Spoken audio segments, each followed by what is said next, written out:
So we'll jump right into this. Not an investment advisor. Everything I say is just some clown on the internet looking at recaps. If you saw in the beginning there, just started up, showed all the liquidations. I'm going to have to refresh this, unfortunately. It hates me. So let's try that again. All right, that's going to wipe probably liquidations off. BitMEX is always a little bit wonky. Haters. All right, let's refresh this. We're going to look at one piece of news today. And that's going to confirm the continuation of our idea, my trade pattern, my completion of the bull.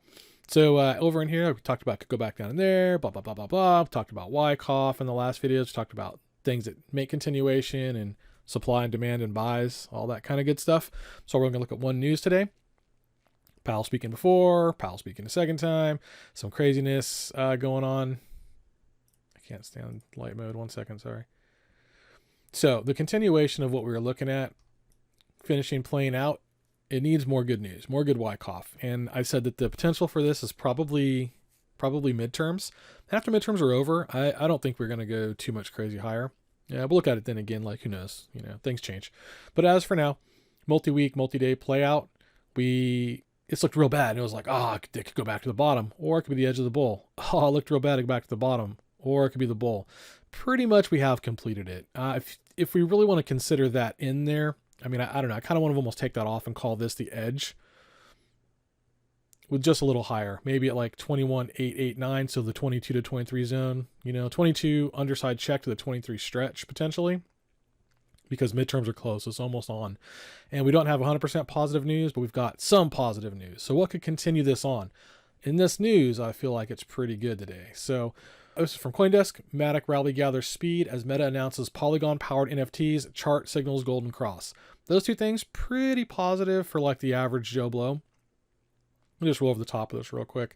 The advanced and scaling systems Polygon's native cryptocurrency MATIC has accelerated in the wake of positive news and bullish chart patterns. I hold MATIC, so just disclaimer, like I like MATIC. I run stuff for like my NFTs and things on MATIC as well. So, I'm biased, but this is the top news of the day. And I feel like this is what's really kind of important. These two things are the things that common people are looking at, and it's relevant news, it's eyeballs, it's Wyckoff, it's headlines. It goes back with our idea about how rallies are made from a few videos ago. You can go back and watch those. So the latest leg higher could be attributed to Web2 giant Meta's decision to launch a toolkit allowing users of social media platform Instagram to mint and sell Polygon-powered non-fungible tokens, NFTs, or digital collectibles. Polygon is the first partner that Meta has chosen for the new feature. I find that interesting that Meta has given up on their own thing after they got hammered a few years back, because it was like considered a bank and things like that. And now they're making partnerships other places, and they chose MATIC. MATIC is a great scaling solution for Ethereum. It is fantastic overall. Is it without flaw? Probably not. Has all the bugs been found? Probably not. But I like the fact that Meta's in there, right? Big name. They got lots and lots of users on their platform, and NFTs were hot for a while. They have settled down to a very low amount now of use. That's just for all of us in the industry. That doesn't mean the outside. Like Snoop Dogg has a restaurant, things like that. So the traction could pick right back up. What it needs is a fresh influx of blood, and that fresh influx is exactly this: kits and toolkits being made for end developers to seamlessly get on. It's like a smart contract. If you don't have a smart contract for like BTC, there's no smart contracts. If you make the toolkit to have smart contracts, then people can develop and build. And if the next person comes along and develops a toolkit to make NFTs, the easier it gets and the better the toolkits are, the more people can just seamlessly jump on and like building block build things. Like when I build a website, I just use, building blocks. I'm not trying to design stuff from scratch. There's tons of toolkits out there. So that's what I do. So the use case and the ease of use is getting higher and higher. And going further down from that is interesting as well, because on the same day, investment banking giant JP Morgan successfully executes its first decentralized finance trade over Polygon. These guys just said everything was dead. It's done. There's nothing else to be had. Woe is me. The end is nigh. And here they are. They're on Polygon. Decentralized finance trade over Polygon. Why? They said it was dead. What the fuck are they doing here? Get out of here. It's not dead. It's in the lull between halvings. This is a friend of mine said, this is the time where you don't look at price. You just build. And that's Andrew over at Dogechain. He's had a few projects. A couple went well, a couple didn't go so well. Dogechain's going really well. He's really smart, and like what he thinks about is not like so much a price, just building something people can use, like a toolkit. And once you build that and the people show up, like the money is not in the value of the coin, it's in the network, it's in the use. Same as Bitcoin is worth a ton because of the hash, security, use, and velocity use. Those two things really matter. So the fact that JP Morgan's coming here and Meta's coming here and they're both jumping on here tells you it's almost time. And what else might tell you that it's time, that we're going to complete this crazy bull and maybe go higher? Doesn't mean we're not going to go back down and find a bottom. They always play games and sell and reload. But overall, this bear wave rally, ooh, a golden crossover, sexy. The MATIC USD daily price chart shows a 50-day simple moving average has crossed over the 200. Kind of powerful for retards and special case people and entry-level traders, right? That means, you know, if 90% of people are retail entry and that is a good indicator to them, what does that possibly mean? I mean, like, probably means they're going to want to buy. Also, open interest jumps, meaning people are buying. So all that together, like, you're starting to get the Wyckoff cycle where the headlines stop being like, oh, woe is me, crypto winners here, kill yourself, sell your coins, God, it's over, ah! That's done. More or less. Like, you know, we're getting much more of this news about like, hey, JP Morgan's here, MATIC's here, you know, doing their thing and building toolkits. Like, that's all positive stuff. Now, you might still get a little bit of crazy shit like, oh, our midterms going to hammer us? Like, of course. But in the Wyckoff cycle, we're changing more towards bullish news and not just like bullshit made up headlines of like, this does have a little bit of, you know, bullshit to the top of like a guess.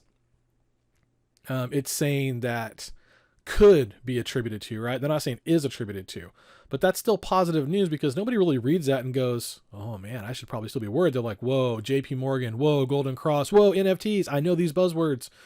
That's all Wyckoff stuff, but they're still covering their ass because it's not totally bullish yet. It isn't the latest leg is higher because of, it could be, but that's big news, dude. Like, that is big news. So that's going to bring more eyeballs, bring more Wyckoff cycle. We should start seeing more and more positive news rolling into Christmas. If you start seeing more and more negative news out of nowhere after midterms, then they plan on killing the run for a while, for whatever reason. And at that case, just, you know, take Andrew's advice from Dogechain. Go back to building. Don't worry about the price. You know, load up, do your thing. Again, that's up to you. Or get out of the space. Do whatever you feel like is best for you.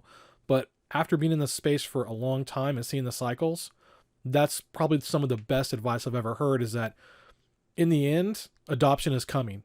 You know, like, JP Morgan just recently was headlining terrible news, and now like they're making their first trade. Apparently they're full of shit, dude. No matter what they say is just, I don't know. I hate to say it's like FUD, but it's a Wyckoff FUD to bring it back down after they've loaded up, sold, they reload, then take it back up with more positive news. That's just the kind of stuff you've really got to be looking at and reading between the lines and knowing how the cycles work and knowing in between halvings what to focus on mostly. If you focus on the fact that everything's going down between halvings, like, you know, the 6 months after, like, it's always going to do that. That's just always your opportunity to build, work on something else, another part of, you know, the overall Web3 space. And then as the next halving comes, it automatically kind of pumps price because of, you know, less issue. People have to sell it for more to cover their costs. It just naturally kind of, you know, the cost of manufacturing a Bitcoin goes up. And as it goes up, it just vacuums and takes everything with it. And as it takes everything with it, all these projects that were being built when nobody was in the space, nobody gave a shit, nobody cared, you know, like the price was garbage. There was these guys with their head down just building, you know, a toolkit. When the eyes come back, they go, ooh, oh, I can mint my own NFTs. That's cool. I've heard about this. Now there's an easy solution toolkit. Now you're onboarding more users. The money's in the network. So if you're building the tools so that the network can show up, the people, and they can't be super hard tools to use, they have to be easy tools. If you build an easy solution, keep your head down, when Bitcoin goes back up, when things have, and the news gets good, it takes everybody with them. A rising tide floats all boats.